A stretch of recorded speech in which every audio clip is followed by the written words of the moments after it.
আমরা 10টা মেয়েও ছিল না, 2 জন মেয়ে আমরা আসছি, হল থেকে 10টা করে মেয়ে বের হয়েছে।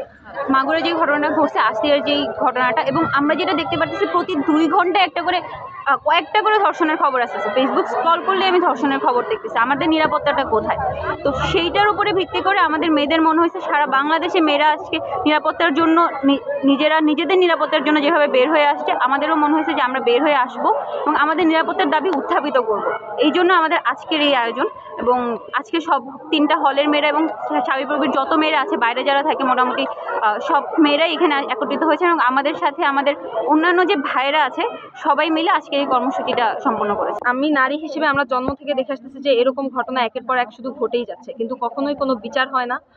সবসময় শুধু দেখা হবে, বিচার করা হবে, আমরা দেখছি এই পর্যন্ত বলেই শেষ করে দেওয়া হয়। কিন্তু আমাদের আওয়াজ আগেও ছিল, এখনো আছে, সামনেও থাকবে। তো আমরা শুধু আওয়াজ তুলেই সীমাবদ্ধ থাকতে চাই না, আমরা চাই যে আসিয়ার ধর্ষণের বিচার হোক, একটা ধর্ষক তার দৃষ্টান্তমূলক শাস্তি পাক, ধর্ষকের ফাঁসি হোক, যেন পরবর্তীতে অন্য কোনো পুরুষ মানুষ 3বার চিন্তা করে কোনো নারীর দিকে খারাপ নজরে তাকানোর, তার গায়ে হাত তোলার। তারা আমাদেরকে বের হতে দেয় নাই, 10টা মেয়েকে তারা নিরাপত্তা দিতে পারে না। তারপরে যখন 100টা মেয়ে হয়েছে তখন তারা কেন বের হতে